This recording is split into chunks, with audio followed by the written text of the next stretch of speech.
Paulit-ulit na inayawan itong si Jennie sa mga promoter lalo na sa mga fans dahil inakala nila na hindi patanggap itong si Jennie sa manlang people dahil din ito sa kagagawan ni Dara. Ngunit ang grupong BGU ay gustong tulungan itong si Jennie para ito ay makabalik sa industry. Samantala sa kabilang banda, muntikan namang napanghinaan ng loob itong si Jennie dahil sa mga nangyayari sa kanya.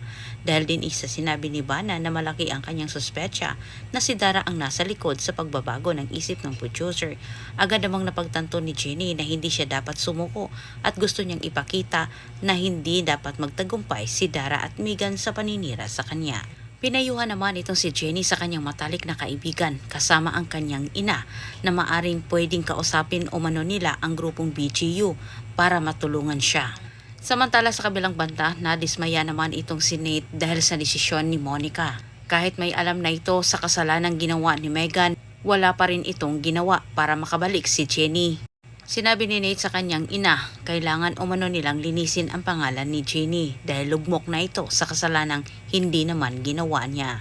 Samantala sa kabilang banda, hindi naman inasahan ni Jennie at Megan na mapang-abot sila sa isa't isa sa lugar kung saan naroon din ang grupong BGU.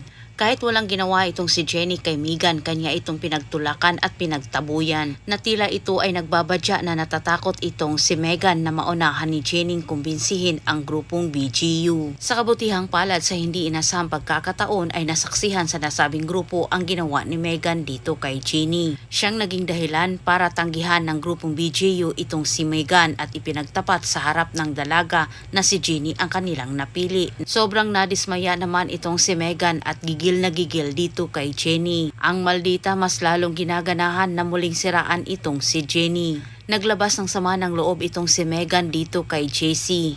Ngunit ang dalawa ay nagkasagutan ng dahil kay Jennie. Sa galit ni JC ay pinapaalam niya kay Megan na may balak na umano siyang magsalita sa harap ng media.